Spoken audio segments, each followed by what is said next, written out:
Thursday morning, it's Plus Sports and Plus TV Africa. Sunny Thursday morning.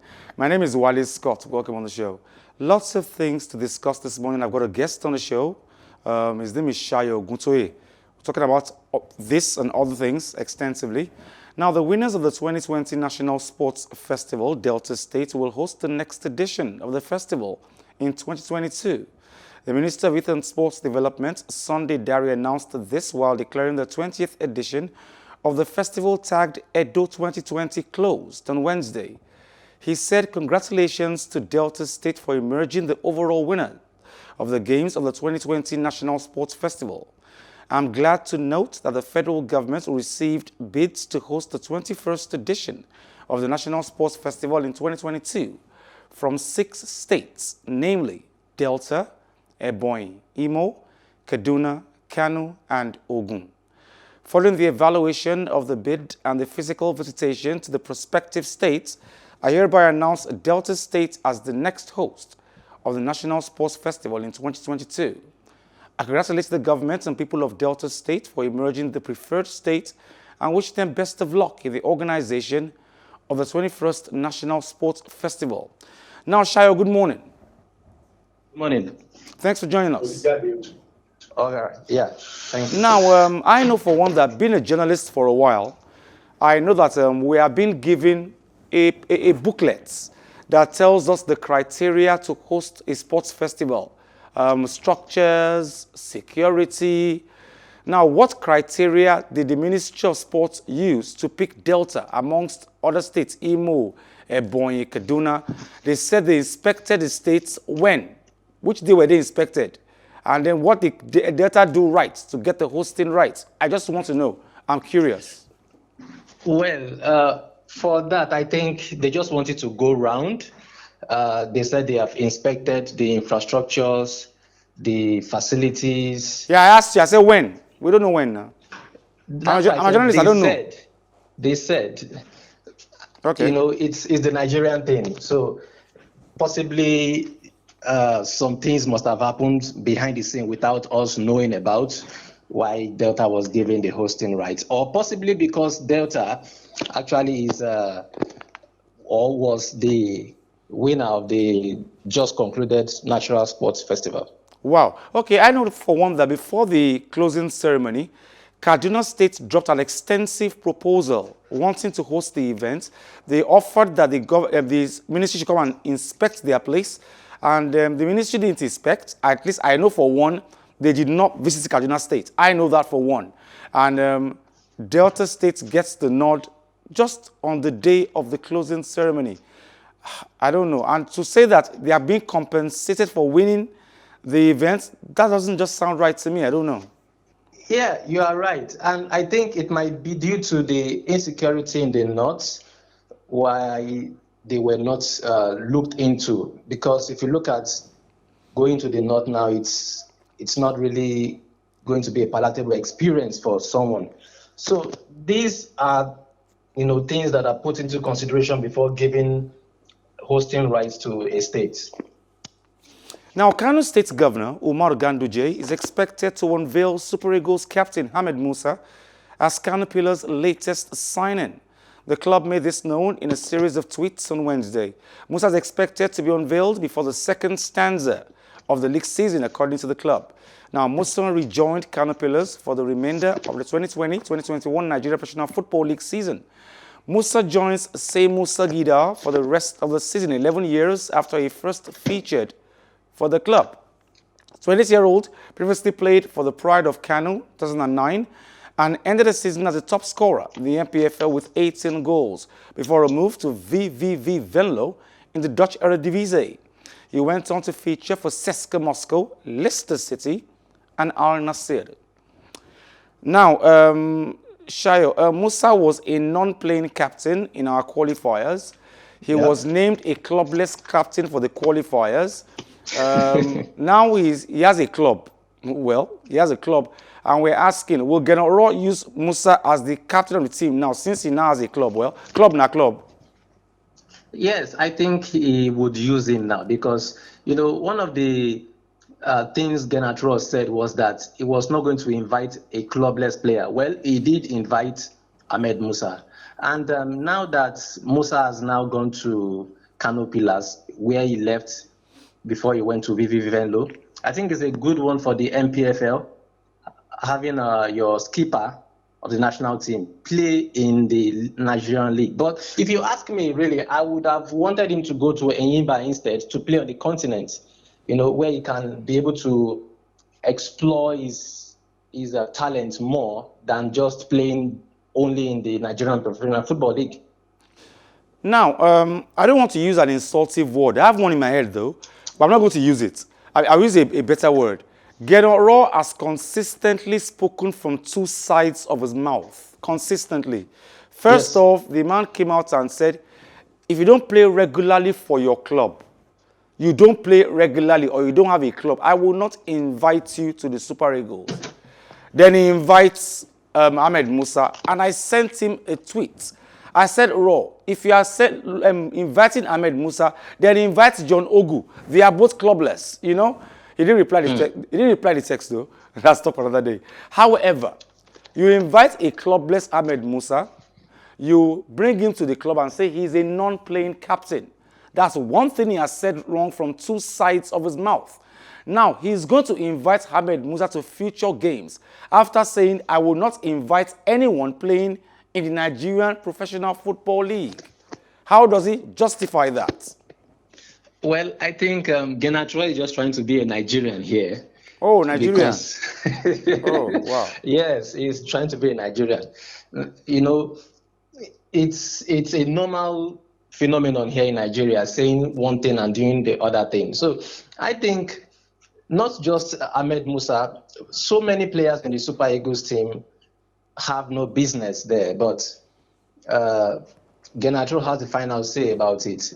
I, for one, never expected to see Ahmed Musa in the squad list he brought out last against Lesotho and Benin Republic. But Ahmed Musa is there. Who am I? I know for one that Nigeria played Benin Republic in a qualifier, and the team captain of Benin Republic, his name is Cessignon, was clubless, and the coach dropped him because he was clubless, and he claims he wasn't playing football regularly. But Nigeria was supposed to be top dogs. Called their own captain who was clubless, and okay, let's just say talk for another day. But I just think that Gernot Rohr should learn to practice what he preaches, and if he's not going to call a player from the Nigerian league, he can't afford to call Ahmed Musa. If he doesn't want to call a clubless player, he shouldn't have called Ahmed Musa in the first place. Well, like I said, talk for another day. Jurgen Klopp was left to lament Liverpool's poor first leg display against Real Madrid after they were knocked out of the Champions League, despite what he felt was an improved showing in the second leg at Anfield on Wednesday. A goalless draw was not enough for the Reds following their 3-1 defeat in the Spanish capital. Last week, Klopp insisted elimination from Europe's elite competition will not have a negative effect on the team. The Reds boss said his side must keep fighting in the Premier League title if they want to return to the competition next season. With sixth-placed Liverpool sitting just 3 points behind West Ham, who occupy the final UEFA Champions League qualification spot.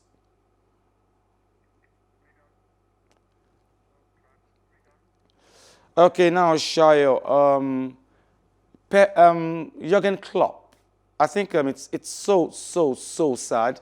But like I said, he has a burnt-out squad, and I wasn't surprised that he wouldn't qualify into the semi-finals.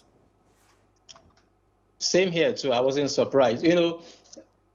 Liverpool are a side that are suffering from their own play themselves. They use this gegenpressing football, and they have burned out. Throughout last season, they were on every team, but now this season, they are just a shadow of themselves. And now the job was done just a week ago when they lost to Real Madrid 3-1. Madrid just came with a game set, stop Liverpool from playing.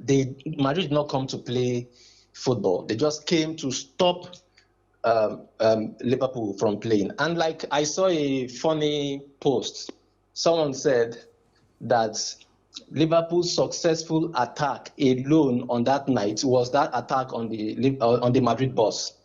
Very fun indeed. Yeah, I think I want to take a swipe at Jurgen Klopp this morning. He says, my guys didn't qualify, they didn't even score a goal, but I saw them actually play very good football. And you know, it reminds me of a father who comes to school and boastfully beats his chest and says, yes, my child is dull, but has a good handwriting. You know, my child is very, very dull, but he or she has a very good handwriting. They play very good football on the night. They didn't score a goal, they didn't qualify, and the man is boasting and saying, but they played very good football, please. And if you look at it now, Liverpool are in the danger of missing the Champions League altogether next season. They are in a very pitiable situation in the English Premier League, and they are out of the Champions League. So it looks much more dicey now for Liverpool. It seems this is the beginning of the end for Jurgen Klopp. For the Reds. This was how he started at Dortmund. He started very well, but ended badly. He almost relegated Dortmund, and it looks like it's going the same trail now. Man City manager Pep Guardiola believes completing a Champions League quarter-final victory over Borussia Dortmund was psychologically necessary for the club. City had not made the semi-finals of the competition since its arrival and had gone out in the quarter-finals in the last 3 seasons to Liverpool, Tottenham, and Lyon. They were facing elimination after Jude Bellingham opened the scoring on the night to make it 2-2, with Dortmund having the advantage in away goals. But a Riyad Mahrez penalty and a Phil Foden's goal saw City win 2-1 to go through 4-2 aggregate. As well as praising his team, Guardiola described 17-year-old midfielder Bellingham as incredible, joking he must be lying about his age. It's not fair. So we cannot judge what these guys has done in 4 or 5 years, and you can go through for one into competition. Saying that, psychologically for all of us, for the players, for myself, of course, for all backroom staff, for our chairman, for CEO, past this moment, the quarterfinals to get the semi-final was necessary. Now, of course, we want more. We're going to prepare the game against PSG, the last finalists for the Champions League last season against Bayern Munich. So we know how tough they were. So they knock out to Bayern Munich. I think the best team in the world right now. And yeah, we'll see what happens, how we arrive. But for the club, especially for the players, a good moment for all of us. So first of all, it was a deserved win in both games for Man City. So they deserve to go to the next round, and they also deserve to win the title. But the thing is, on this stage, it doesn't matter who deserves it more. And in 3 or 4 halves, we've been in the next round after 3 halves. And of course, we are disappointed that we didn't make it. To be fair, we are not happy with the decisions the referee took over the last 8 days in both games. Again, the only thing that we don't understand is why don't they use the screen? They have screens all over the pitch, and why are they not using it if it's there to help? But this was one piece of the games. Again, Man City deserved to go to the next round, but of course, with a bit of luck, especially in these 2 moments, we could even progress to the next round as well. Yes, Shayo, Pep Guardiola has been here 3 times against 2 English clubs and 1 club from the French Le Championnat. Now, he's been there against Liverpool. He was crashed out in quarterfinals. Against Tottenham, crashed out quarterfinals. Against Olympique Lyonnais, crashed out quarterfinals. And finally, he's in the semi-finals. Pep has just equaled City's best UCL stay. You know, before Pep, we had Pellegrini who reached the semi-finals and lost to eventual winners Real Madrid. But now, I don't want to take anything away from City. They deserve to be in the semi-finals.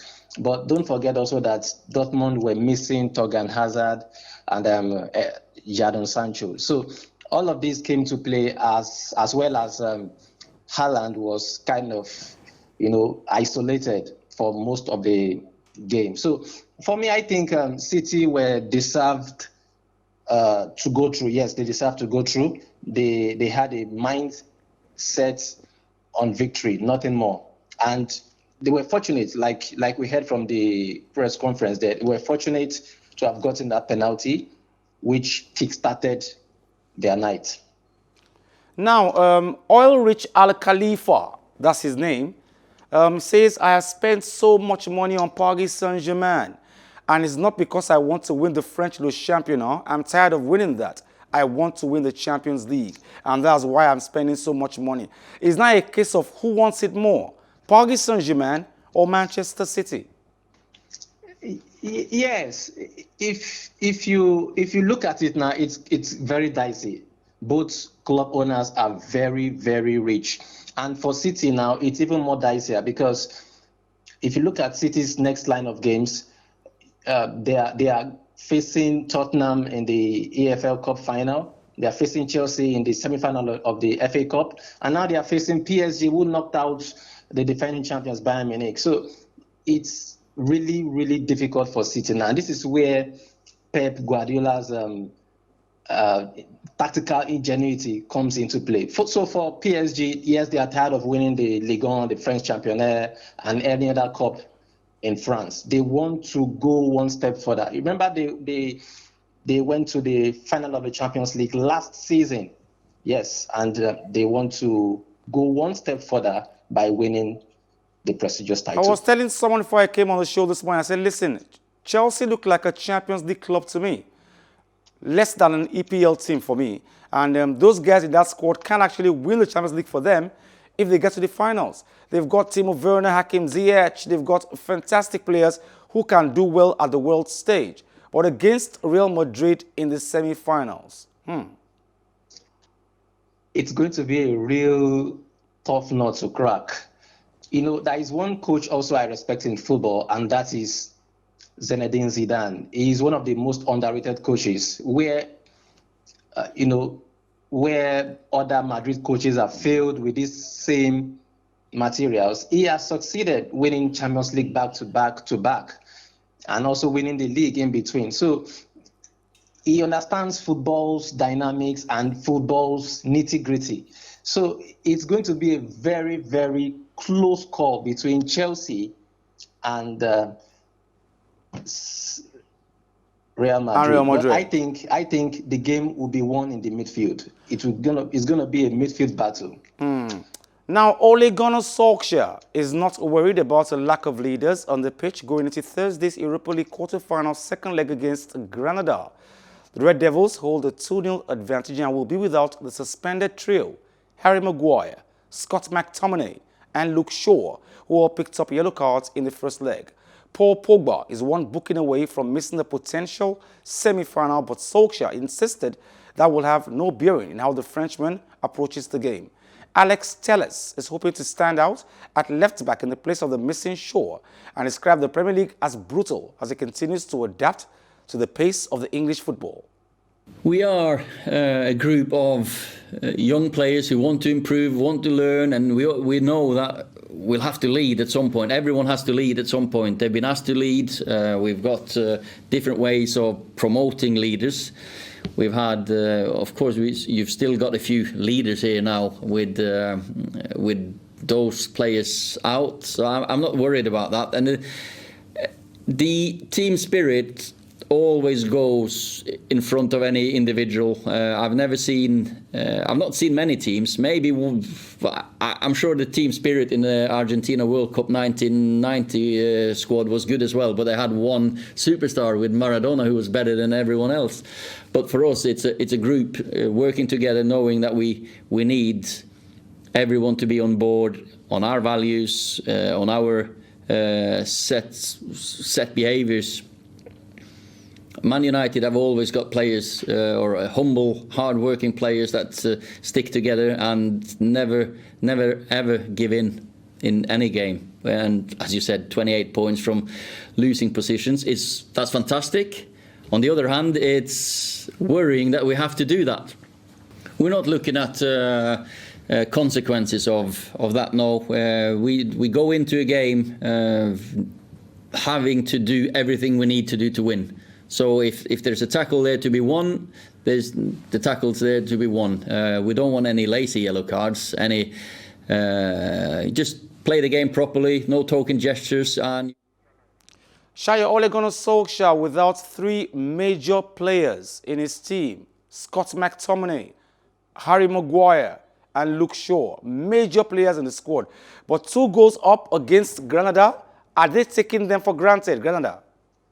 I would disagree. I think I will agree with Ole here. 3 major players, Harry Maguire. If there is one thing Maguire has, or there is one skill Maguire has, Maguire is always available, everly available. Yes, tonight he's not going to be there. Scott McTominay too.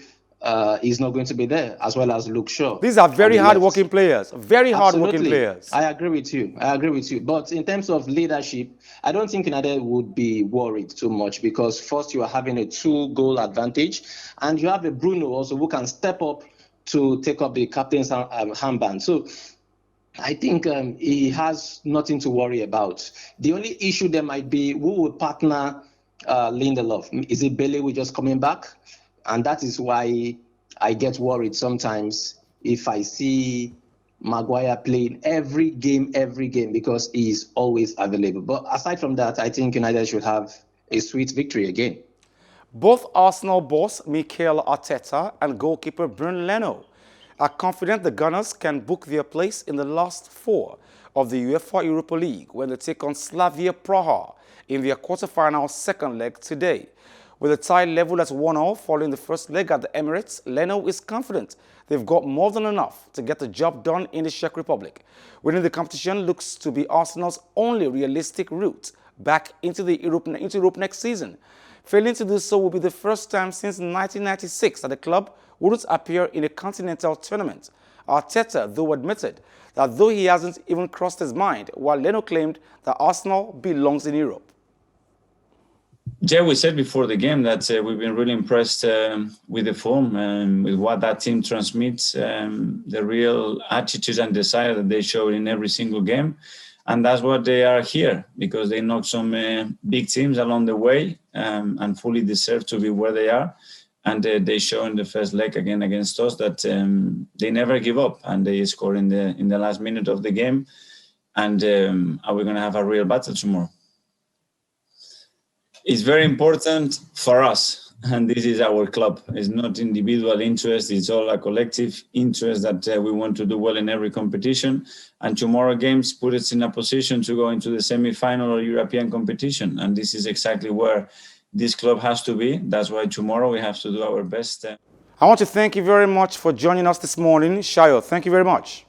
Thank you so much for having me. Thank Always you. a pleasure. Thank you. Now, still on the show. There are too many cases of racism in football these days, on social media and physically too.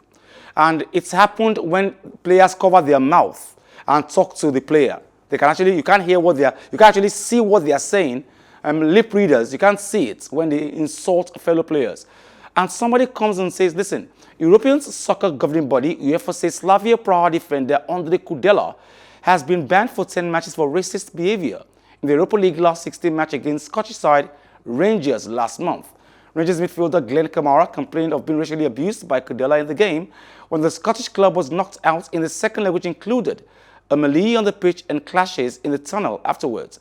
Kudela's ban also rules him out of representative team competition matches, meaning they will miss games for the Czech Republic in the European Championship this year. It's extremely disappointing. There's too much of it happening around football. And the Slavia player has caused this, and he's also caused a situation like this to escalate even further, because straight away you get all the fans joining in, and again the race grows and grows and grows. Something needs to happen quickly. That is above me. But 100%, whatever happens moving forward, I stand next to Glenn Kamara, 100%. Like I said, talking to the referee or your fellow players, don't cover your mouth. We don't know if you're insulting him or not. Now, players should be sanctioned if they cover their mouths while speaking to an opponent of the referee, according to former Dutch international Clarence Seedorf. Seedorf was talking to an online European Council hearing on racism at sports events, and his comments come after a recent incident in Europa League match between Scottish club Rangers and Slavia Praha. Slavia's Andre Kudela covered his mouth when speaking to Rangers' Glenn Kamara, who later accused him of making a racist comment, which the Czech Republic player denied.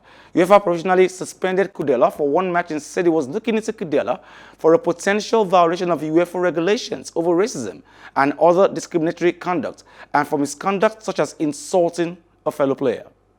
Players, from a player's perspective, to say, I've seen some stuff, for example, the speaking with the covering the mouth during the matches, and there were some racist situations in the last weeks and months where players among themselves had hate speeches, and those things can be very easily